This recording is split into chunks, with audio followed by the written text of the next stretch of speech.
नमस्कार माझ्या सर्वांना, मी शिवानी. गावाकडच्या स्वादमध्ये आपलं खूप खूप मनापासून स्वागत आहे. तर आज मी तुमच्यासोबत शेअर करत आहे सिंधी स्पेशल दाल पकवानची रेसिपी. अगदी क्रिस्पी करारी असलेले हे पकवान आणि चटपटीत असलेली ही डाळ अतिशय खायला मस्त वाटते. तुम्ही याला अशा प्रकारे मस्त चाट बनवूनसुद्धा खाऊ शकता, जेणेकरून म्हणजे जसे पापडीचा थोडासा चुरा केला, त्यावर सर्व साहित्य टाकलं, मस्त रगडा वगैरे डाळीचा आणि चटण्या वगैरे तसंही खाऊ शकता, किंवा अशा प्रकारे पकवानवर डाळ टाकून मस्तपैकी शेव, चटण्या आणि डाळिंब वगैरे इत्यादी प्रकारचं जे काही आपल्याला टाकायला आहे ना, ते सगळं टाकूनसुद्धा एन्जॉय करू शकता. तर चला सुरू करूया आजची रेसिपी. त्यासाठी मी अर्धा कप चणा डाळ सोबतच 2 चम्मच मूग डाळ घेतली आणि त्याला 1 तास असं भिजायला ठेवलेली होती. 1 तासानंतर छानपैकी अशी भिजलेली आहे.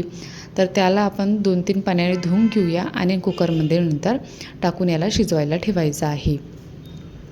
सोबतच त्यामध्ये थोडीशी हळद, चवीनुसार मीठ आणि 1 चम्मच तूप टाकायचं. सोबतच थोडीशी हिंगसुद्धा टाकू शकता तुम्ही ह्यास इथे पण, आणि ग्रीन चिली टाकायची 2-3. अशा प्रकारे हे टाकल्यानंतर त्यामध्ये मी 1.5 कपच्या जवळपास पाणी टाकलेलं आहे. 1.5 ते 2 कप पाणी टाकायचं आणि नंतर म्हणजे तुम्हाला समजूनच येईल की डाळीला शिजायला किती लागते, एवढं सगळ्यांनाच कळते. ते पाणी टाकल्यानंतर याला 3 ते 4 शिट्ट्या येऊ द्यायच्या. छानपैकी 3 ते 4 शिट्ट्या येते तोपर्यंत आपण मैद्याचा डो तयार करून घेऊया. तर त्यासाठी कटोऱ्यामध्ये 2 कप मैदा घेतलेला आहे. त्यामध्ये 2 चम्मच रवा टाकायचा आहे. नॉर्मल सुजी टाकायची, कोणते पण असेल ते, आणि 1 चम्मच जिरं, 1 चम्मच अजवाईन हातावर असं थोडंसं मळून टाकायचं, जेणेकरून छान असा फ्लेवर येईल बा यासाठी. सोबतच चवीनुसार मीठ टाकायचं आणि यामध्ये एखादा चम्मच तेल किंवा तूप टाकायचं. तुम्हाला ज्याही प्रकारचं मोहन आवडत असेल ना, त्या प्रकारचे तुम्ही टाकू शकता. 1 ते 1.5 चम्मचच्या जवळपास टाकायचं. अशी हलक्या हाताने मूठ तयार होते की नाही होते चेक करायचं. नंतर थोडं थोडं पाणी टाकून आपल्याला याचा डो तयार करून घ्यायचा आहे. डो खूप जास्त सॉफ्ट नाही बनवायचा, थोडासा सेमी सॉफ्ट राहील बा, सेमी हार्ड असा डो तयार करायचा आहे. आणि नंतर आपल्याला याला कमीत कमी 15 ते 20 मिनटं झाकून याला रेस्ट करायला ठेवायचं आहे, जेणेकरून जी सुजी आहे ना, म्हणजे जो रवा आहे तो छानपैकी असा फुलेल बा यासाठी. 20 मिनटाचा नंतर आणखी एकदा याला मळून घ्यायचा, म्हणजे हलकासा सॉफ्ट झालेला असते, पण आपल्याला सॉफ्ट डो नाही पाहिजे, थोडासा हलकासा टाईटच पाहिजे. नंतर आपल्याला याचे गोळे तयार करून घ्यायचे आहे. गोळे जेवढ्या आकाराची तुम्ही पुरी बनवताना तेवढ्या आकाराचे तुम्ही गोळे तयार करून घ्यायचे आणि नंतर आपल्याला याला लाटून घ्यायचं आहे.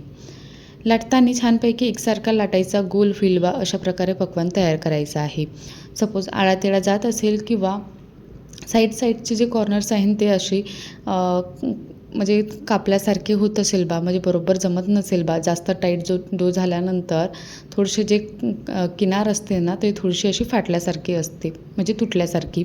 तर त्याला तुम्ही झाकण्याने वगैरे त्याला बरोबर गोल शेपमध्ये कट करू शकता, किंवा अशा प्रकारे छान असं गोल गोलसुद्धा लाटू शकता.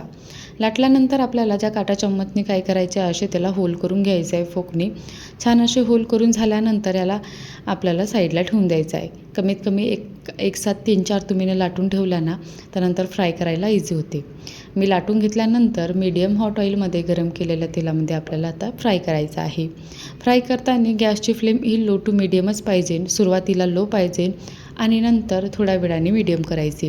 तुम्ही सुरुवातीला लोच ठेवली आणि नंतर थोड्या वेळाने याला मीडियम केली, जेणेकरून हलकासा कलर येईल बा. फ्राय करताना झाऱ्याने थोडंसं असं प्रेस केल्यासारखं करायचं, जेणेकरून छान अशी एकसारखी जी पकवान आहे ना, मस्त पापडसारखा तयार होईल बा यासाठी.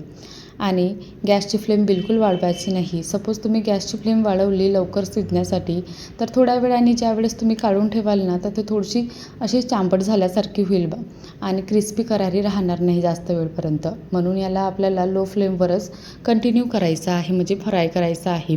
कमीत कमी तुम्हाला 3 ते 4 मिनटं लागेल एक पकवान फ्राय करायला. तर अशा प्रकारे मी सगळे पकवान फ्राय करून घेतलेले आहे. तुम्हाला तोडूनसुद्धा दाखवते. बघा किती क्रिस्पी करारे असे झालेले आहे. छान असे कुरकुरीत झालेले होते आणि मी असे कमीत कमी 5-7 करून घेतलेले आहे. बाकीचे मग नंतर केलेले आहे. तर अशा प्रकारे तुम्ही बघू शकता एकसारखं असं मी तळलं आहे. कलरसुद्धा छान आलेला आहे. आता आपल्याला याला डाळ बघायची आहे. डाळसुद्धा छानपैकी अशी झालेली होती, तर मी हिला थोडीशी घोटून घेतली डाळ घोटणीने आणि चेक केलं की छान अशी जशी आपल्याला डाळ हवी म्हणजे हलकीशी डाळीचे कण राहील बा आणि छान असं घट्टसरपणा राहील बा, अशा प्रकारे आपल्याला ही डाळ शिजवायची होती. नंतर मी एका भांड्यामध्ये काढून घेतली. बघू शकता किती छान अशी डाळीचे कणसुद्धा दिसते आणि दाटसरपणासुद्धा दिसते. तर त्यामध्ये नंतर आपल्याला मसाले टाकायचे, जसं मी काळं मीठ टाकलं, चाट मसाला, गरम मसाला आणि भाजलेला जिऱ्याचं पावडर म्हणजे रोस्टेड क्युमिन पावडर, सोबतच काश्मीरी लाल तिखट आणि आमचूर पावडर वगैरे हे सगळे मसाले जे मी दाखवले आहे ना, ते सगळे टाकायचे. नंतर तडका लावायचा आहे. तडकासाठी मस्तपैकी तूप किंवा तेल गरम करायचं, त्यामध्ये जिरं टाकायचं आणि थोडीशी हिंग टाकायची. नंतर काश्मीरी रेड चिली पावडर टाकायचं. मी थोडंसं यामध्ये कोथिंबीरसुद्धा टाकलेलं आहे. त्याचा छान असा तडका मग नंतर डाळीवर टाकलेला आहे.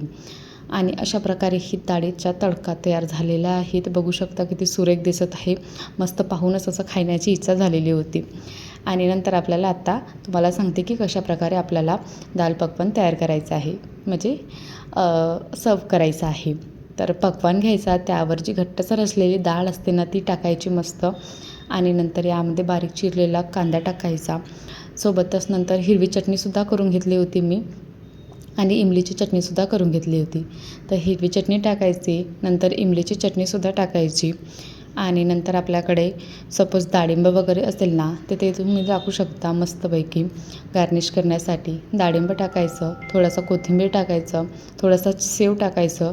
आणि आणखी चटपटं खायची इच्छा असेल ना, तर चाट मसाला थोडासा हलकासा तुम्ही टाकू शकता किंवा स्किप करू शकता. मी टाकला वगैरे नाही आहे, बट शेव टाकल्यानंतर असं करू शकता. तर अशा प्रकारे हे साहित्य लागते आपल्याला दाल पकवानमध्ये सर्व करण्यासाठी आणि अशा प्रकारे तुम्ही बनवू शकता. आजची ही दाल पकवानची रेसिपी तयार झालेली आहे. अगदी क्रिस्पी करारी पापडी म्हणजे दाल पकवानची आणि मस्त अशी आंबट चिंबट असलेली झणझणीत अशी डाळ. तर कशी वाटली आजची ही रेसिपी? आवडली असेल ना तर नक्की बनवून बघा आणि माझ्या चॅनलला सबस्क्राईब करायला विसरू नका. अशाच रेसिपी बघत राहा, एन्जॉय करत राहा. यामध्ये काळजी घेण्यालायक फक्त पकवान फ्राय करताना खूप जास्त हाय फ्लेमवर नाही करायचं, लो फ्लेमवर करायचं. आणि डाळ खूप जास्त गलम होईल बा इतपत नाही शिजवायची, म्हणजे थोडीशी डाळीचे कण राहील बा अशा प्रकारे आपल्याला डाळ शिजवायची आहे. तर अशा प्रकारे ही प्रोसेस करून बघायची आणि बनवून बघायचं. चला तर बाय.